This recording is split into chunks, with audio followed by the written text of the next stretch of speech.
हर साल अलग तरीके से सेलिब्रेट करता है, हर कोई अपने तरीके से सेलिब्रेट करता है। सेलिब्रेशंस हर एक की चल रही होती हैं। अब जब इस 14 अगस्त की हम स्पेसिफिकली बात कर रहे हैं, हम बात कर रहे थे कि हम अपने रवैयों में तब्दीली लाएं, कुछ बेहतरी, कुछ हम इजाफा करें अपनी तरफ से, अपने एंड से इंडिविजुअली हम क्या दे रहे हैं अपने वतन को। तो ये जो शो है राहों में जिसकी हम बात कर रहे हैं, एंटरटेनमेंट बेस ठीक है, लेकिन इसका जो कॉन्सेप्ट है इट्स वेरी डिफरेंट। उसमें आपको क्या लगता है कि इस शो को देखने के बाद किस तरीके से सोसाइटी में जो हमारे रवैये हैं एक दूसरे के साथ वो तब्दील होंगे? देखिए, मीडिया में हमारा काम जो है वो लोगों को तालीम देना या वो करना नहीं है कि हम लोगों को सिखाएं, ये हमारा काम नहीं है। लेकिन हमारे काम की कमाल बात ये है कि हम ना भी चाहें तो उसमें कोई ना कोई सीखने वाली चीज़ है, उसमें तालीम है। हम सिखा नहीं सकते, बता सोसाइटी को, अपनी सोसाइटी को इन्फ्लुएंस करते हैं ना आप एक ड्रामा देखते हैं, उससे सोसाइटी कुछ ना कुछ लेती ही है। कुछ भी कर लें आप, ना भी चाह रहे हो कि मैसेज ना हो, मैसेज होगा। तो हमारा तो ये शो है, इसमें तो ऑलरेडी बहुत सारे मैसेजेस हैं। चक्कर ये है कि मैं चाहता हूँ, जैसे एक फॉर एग्जाम्पल हमने अभी किया शो में एक एपिसोड, तो उसमें हमने ईदी एम्बुलेंस ड्राइवर को बुलाया। वो जो काम कर रहा है बेलॉस पैसे को, उसका चक्कर नहीं है, वो इंसानियत ही नहीं कर रहा है। तो उसके हमने वो स्टोरी सुनी तो हम थोड़ा समझ हो गए क्या बात कर रहा है यार। उसने वाक़यात बताए अपने, तो वो उसमें थ्रिल भी है, फिल्मी चीज़ भी है। बट जो उसका एक वो है ना कि वो घर पहुंचा है 8 बजे, खाना खाने बैठा है, उसका फ़ोन बजा कि यार दूसरा ड्राइवर नहीं तू जा, वो छोड़ के भागा है उस वक्त। सो आई एम नॉट सेइंग कि हमारा ये काम नहीं है कि हम लोगों को, बट इससे एक एटलीस्ट एक फीलिंग ऑफ एक हार्मनी क्रिएट होती है कि आप ऐसी चीज़ टीवी पर देख रहे हैं। तो एक ऐसे लोगों को आप मिलते हैं, लोगों से, प्लम्बर है आपका, इलेक्ट्रिशियन है, बिल्कुल ये प्यार से उसको ये समझे कि वो आपकी इकॉनमी में रोज कंट्रीब्यूट कर रहा है, तो कुछ नहीं चाहिए आपसे। अच्छा, ये मुख्तलिफ पेशे के जो लोग हैं, आमतौर पर अमूमन इंटरेक्शन आपका डेली बेसिस पे होता है इनके साथ, लेकिन आपको इतना इल्म नहीं होता है। वैसे आप क्या समझते हैं कि कौन सा ऐसा पेशा है जिससे, यानी जो मुस्तहिक है, सोसाइटी जो है ना वो उसे माफ़ी मांगनी चाहिए, वो मुस्तहिक है इस चीज़ के कि हम उन्हें ट्रीट यार सबसे, जो चाय वाला है, जो मेहनत करने वाला आदमी है ना, भले वो उनके तो दुत्कार देते हैं ना, हम 2 मिनट में खड़े हुए गाड़ी में बैठे हैं तो किसी को बोले जाओ, वो द थिंग इज, वो एक होता है ना भीख मांग रहा है, that's a different story. But there so many people जो आके बाकायदा, चलो शॉप पे भी ना वो खड़ा हुआ है तो हम उसको उस तरह से ट्रीट, इनविजिबल रखते हैं उनको हम। रिस्पेक्ट उनका बनना जरूरी है, उनको रिस्पेक्ट देना जरूरी है। दे हार्ड वर्किंग इंडिविजुअल्स यार। देखिए, वैसे इसमें मैं एक पॉइंट ऐड करना चाहूँगी। नॉर्मली हमारी सोसाइटी में ये तासुर बहुत आम है वैसे, कि अगर एक डॉक्टर है तो उसका वैल्यू कुछ और है और एक ड्राइवर है तो उसका वैल्यू और है, ऑब्वियसली। लेकिन आप ये कतई तौर पर नहीं कह सकते कि दोनों में से किसी एक को कमतर समझा जाएगा। आपका काम ड्राइवर है, आप ड्राइवरी करते हैं, तो आप इसमें क्या गलत है?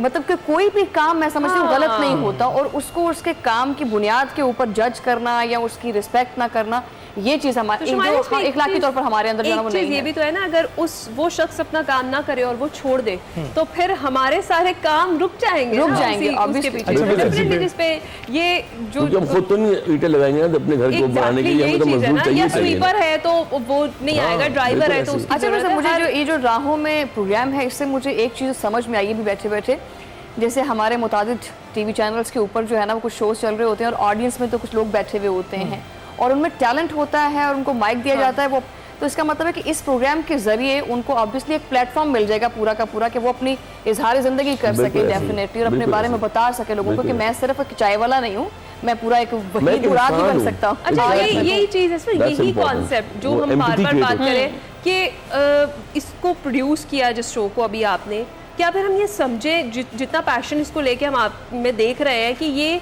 वो शो है जो आप हमेशा से प्रोड्यूस करना चाहते थे, या ये वो कॉन्सेप्ट है जो हमेशा से आप मीडिया पर लाना चाहते थे लेकिन मौका नहीं मिला था और अब फाइनली आपको मौका मिला है और आप इसको लेकर आए?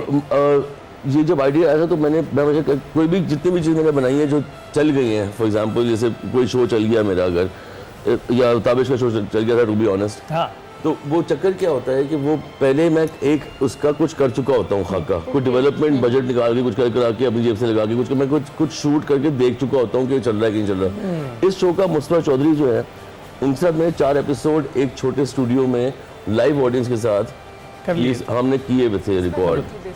तो हाँ, experimental basis you can say, but kind of it was more like I had this idea और करते हैं ना, क्या लगेगा ये वैसे बड़ा ट्रेडिशनल अंदाज है। इससे पहले भी जब भी कोई आपने शो चलाना होता था तो आप पहले पायलट एक्चुअली, बट ये पायलट से भी पहले की स्टेज है। अच्छा, हाँ, ये अपने घर में एक्सपेरिमेंट कर रहे हैं आप, तो उसमें मेरी आंख होती है, पकड़ लेता होता हूँ कि चलेगा कि नहीं चलेगा, तो मुझे पता था कि चल जाएगा। तो उसमें वो ये दिस हैपेंड 3 years ago, तो डेवलपमेंट हल्की फुल्की, आई थॉट कि अच्छा ये मैं कर सकता हूँ, मैं क्या pushing it, nobody was buying it. बिल्कुल, कल का इंतजार अब करना है बहुत इश्तियाक पैदा हो गया। अच्छा साथी साहिबा, ये जो एक बात हिना ने भी छेड़ी वो ये कि अगर ये उनको ख़त्म कर देंगे तो सारे काम जो उनको करने की ज़रूरत है तो फिर खुद करने पड़ेंगे। तो इसका मतलब है कि ये तो फिर कभी ख़त्म नहीं होंगे, क्योंकि उनकी जगह पे फिर आप ज़्यादा पढ़े लिखे और अमीर लोग वो सारे काम कर रहे होंगे, फिर उनमें भी तबकात बनते चले जाएंगे।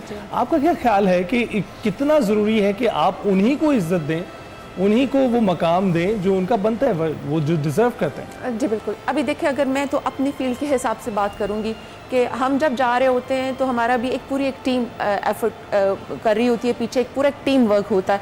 एक ट्रैकर खुद ही जाके कोई बेस कैंप नहीं कर रहा था, ना कोई ला चढ़ के वापस आ जाता है। इसी तरह कोई पेमा खुद ही अकेला जाके पहाड़ चढ़ के नहीं आता। ये पूरा एक टीम वर्क होता है जिसमें आपके गाइड्स होते हैं, आपके पीछे आपके पोर्टर्स होते हैं, आपके हाई ऑल्टीट्यूड पोर्टर्स होते हैं। अगर वो ना हो तो आपको क्रेविस नज़र ही ना आए। क्रेविस सिर्फ ये नहीं होता है कि आपको एक ओपन एक जगह नज़र आ रही है, हिडन क्रेविसेस होते हैं। हमारा हाई ऑल्टीट्यूड पोर्टर था कमर, तो उनके पास जो एक्स होती है वो हमें बता रहे, हमारे आगे चल रहे होते हैं और हम उनके कदमों को फॉलो कर रहे होते हैं। अगर पोर्टर सामान ना लेके जाएं, हमारा किचन स्टाफ ना हो, हमारा जो पूरा मेस होता है, हमारे उनके हेल्पर्स होते हैं, खाना पकता है, तो पूरा एक एफर्ट होती है। वो काम है जो वो सिर्फ वही कर सकते हैं, बल्कि वो हमसे बेहतर बहुत तेज़ चल रहे होते हैं, हम उनको फॉलो नहीं कर पा रहे होते। तो ये उनको एक ट्रिब्यूट है, उनको सलाम है। अगर वो लोग ना हो तो हम कभी भी उन जगहों पे हमारी एक्सेस नहीं हो सकती है। हाँ। असफर, आप क्या कहेंगे?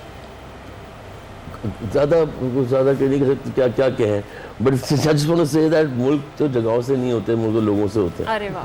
तो जब आप लोग आसपास हैं आपके, तो बजाय उनको ट्रोल करने की या नफरत करने के या किसी की गाड़ी देख के सड़ने के, आप थोड़ा सा अपने अंदर झांक लें कि ठीक है यार, तो खुश रहे, यू नो, एटलीस्ट ये तो कर सकते हैं एज पाकिस्तानी। शुमाइला, आप क्या कहें?